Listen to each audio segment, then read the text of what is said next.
Well, good day. Hello, hello. It's Dan Stein here, President of FAIR with RJ Hauman, FAIR's Government Relations Director. And there's good news today. Good news today. You'll want to hear this entire discussion because it's going to require you to take some action. We are here live on Facebook, and I've got your page pulled up, and I will be reading your comments. And I know you're going to have some questions about this very important mission that you have today. And please know, your action is critical. So as we go through this, pay very close attention to what we need you to do. The good news, President Trump has once again delivered on a key campaign promise in issuing long overdue new proposed regulations that take us back to a time when immigrants had to pull their own weight if they were coming into this country. I know so many of you, having talked to you over the years, are concerned, why is it that we allow so many people to come into the country who don't have the skills and the education to compete in the job market and wind up going on welfare? Well, the good news is the Trump administration is working to solve that problem by proposing public charge rules, as it's called, that say, look, if you can't pay your own way, you're not admissible as an immigrant. You're not admissible as a non-immigrant or a temporary immigrant also. I will be taking your calls and questions, not your calls, so feel free to join our conversation. Let me see if I can pull up our comments here. And I see Lori, Michelle. Yep. Everybody's here. Yep. Okay. Thanks, Todd. Yep. I see what you're doing. All right. There is a window of opportunity. And believe it or not, the opposition is already working in full force. There is orchestrated opposition from George Soros-funded organizations, the ACLU, many of the immigration bar organizations, and others that essentially say, well, this is crazy. This whole idea that we shouldn't admit people if they can't pay their own way, what a shocking thought. And they've filed thousands and thousands and thousands of comments objecting to this proposal. So the good news is not only is this proposed regulation out there, but that FAIR has made it easy for you to register your comments as well. In order to do that, you'll be looking at our comments section, and you will see where it says urgent, join the FAIR fight to keep immigrants off welfare. That will take you to a link, and we'll discuss this a couple of times, where you can have pre-populated messages that will go directly. These messages will go directly to the federal government, the proper agency, for your comments in support of these regulations to be registered. So all you have to do is fill in the blanks, the various things. We're not using the information. It's going directly to the federal government. And most importantly, because you're going to want to listen to what I'm saying and what RJ here is saying, you're going to want to write some of your own original content in that pre-populated box. Part of the reason for that is, even if you can only add a couple of original sentences, it makes a lot more sense. And the government listens a lot more closely if you can put a soupçon of originality, just a few words, a new sentence, a couple of sentences. And I know you all feel very strongly about this. So let's talk a little bit about what these regulations do, okay? It has been the law of the United States, okay, like forever. We're talking like forever. I mean, going back to the Neanderthal age, all right, ever. It says you can't come into the country if you're going to become what they call a public charge. That means you're going to use welfare. Not surprisingly, that law, which was enforced up through the 1960s, was eventually gutted by various court decisions and various administrations. And this administration goes back, it's INA, Immigration Nationality Act, Section 212A4, and essentially says that consular officers overseas, they issue the visas, or here in the United States, U.S. Citizenship Immigration Services, in looking at an adjustment of status application, they can actually deny the benefit if they don't think you're going to pay your own way. And they can look at various factors, including age, the age of the immigrant, the health of the immigrant, family status, income earning ability, which would mean education, and skills. You can take a look at all those things and decide whether or not you're going to be eligible to come into the country. And this is very long overdue. So it applies not only to people who are applying to come in, both as immigrants and temporary visitors, as non-immigrants, but also to people who want to adjust to lawful permanent residents who are already in the United States.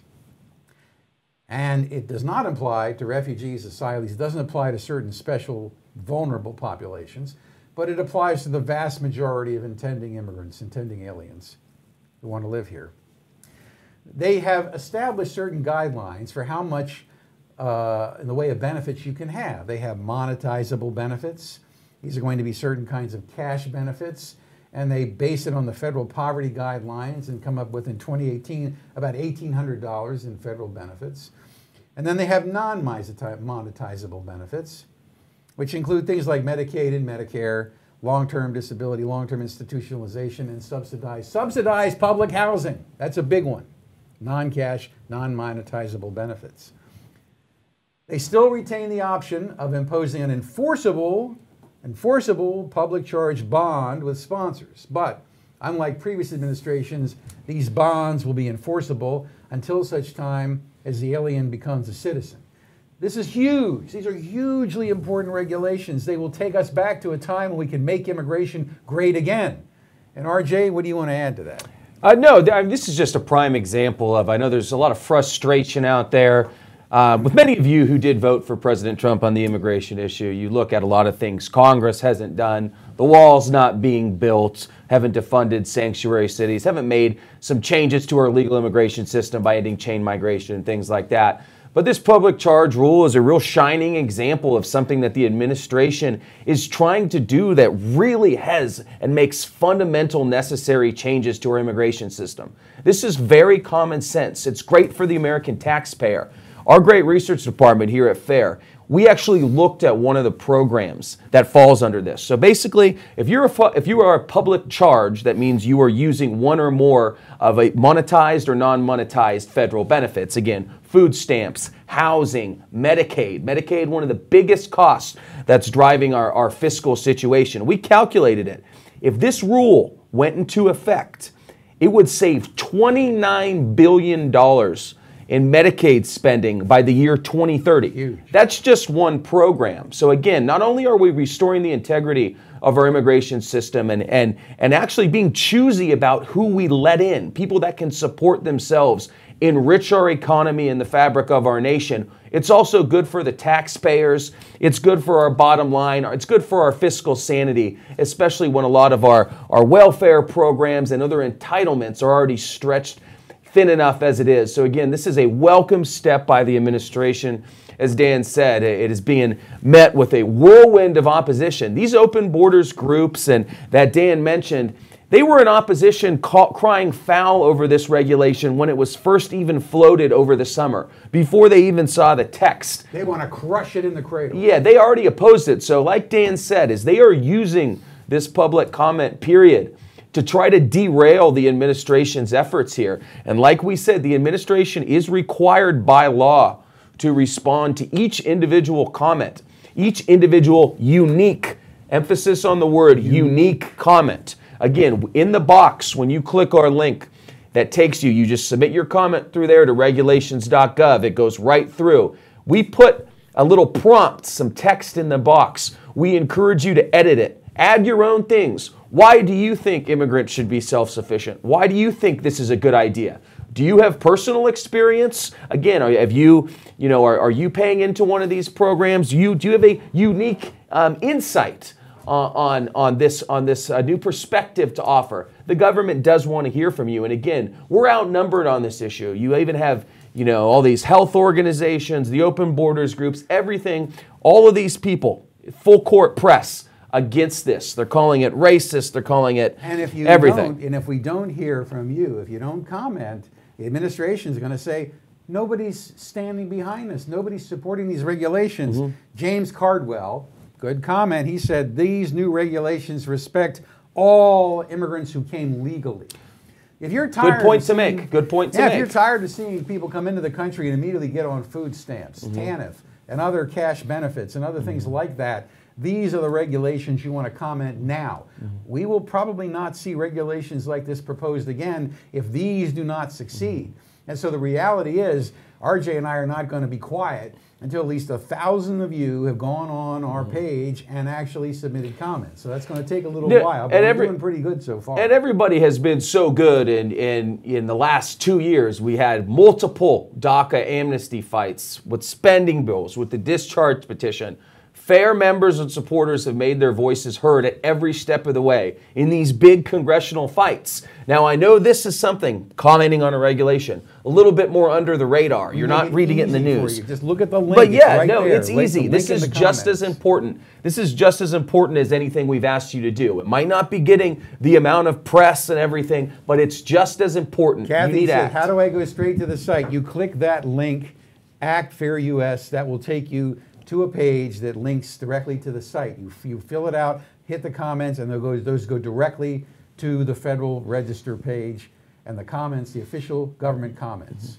And we'll certainly be putting out more information on this, again, as our research department is going through and crunching the numbers for these other government programs that fall under this rule, programs that people cannot use. We're going to be putting out new data and kind of taking deeper dives into what this change means to our immigration system and everything overall. So again, pay attention to FAIR's Twitter feed, Facebook, fairus.org, immigrationreform.com, and all our channels, and we'll be out there educating you and pointing you to go act on this page. It is simple. It could take you under a minute. Share it with your friends and family. It's simple. This has the potential to also reduce overall immigration by significant numbers, because part of the reason is that immigrants today are selected not because of what they know, but who they know. Nepotism, family chain migration. If you want to stop the hemorrhaging of people coming into the country and immediately demanding welfare benefits,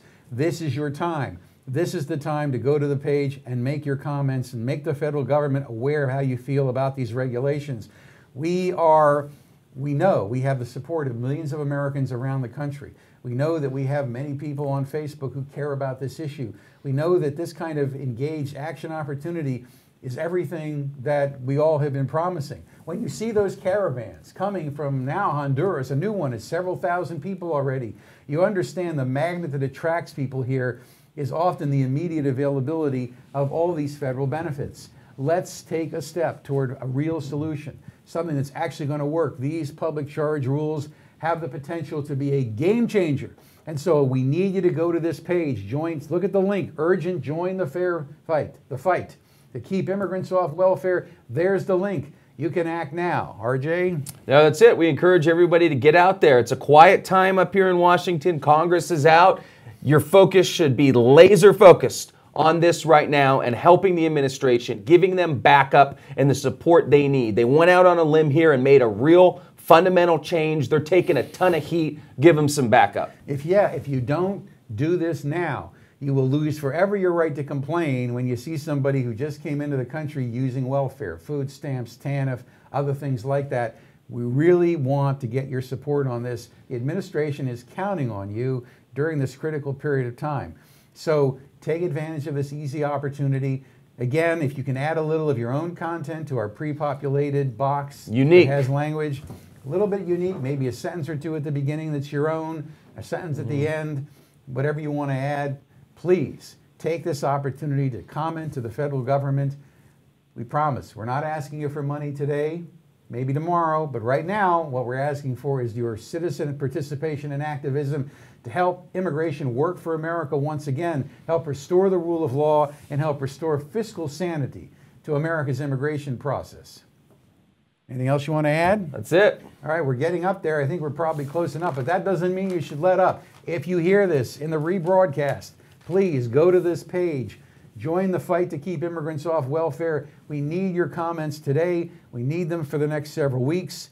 Don't delay. Now's the time. Thank you for listening to me. RJ, thank you so much. Thanks, Dan. Thanks, everybody. And God bless you.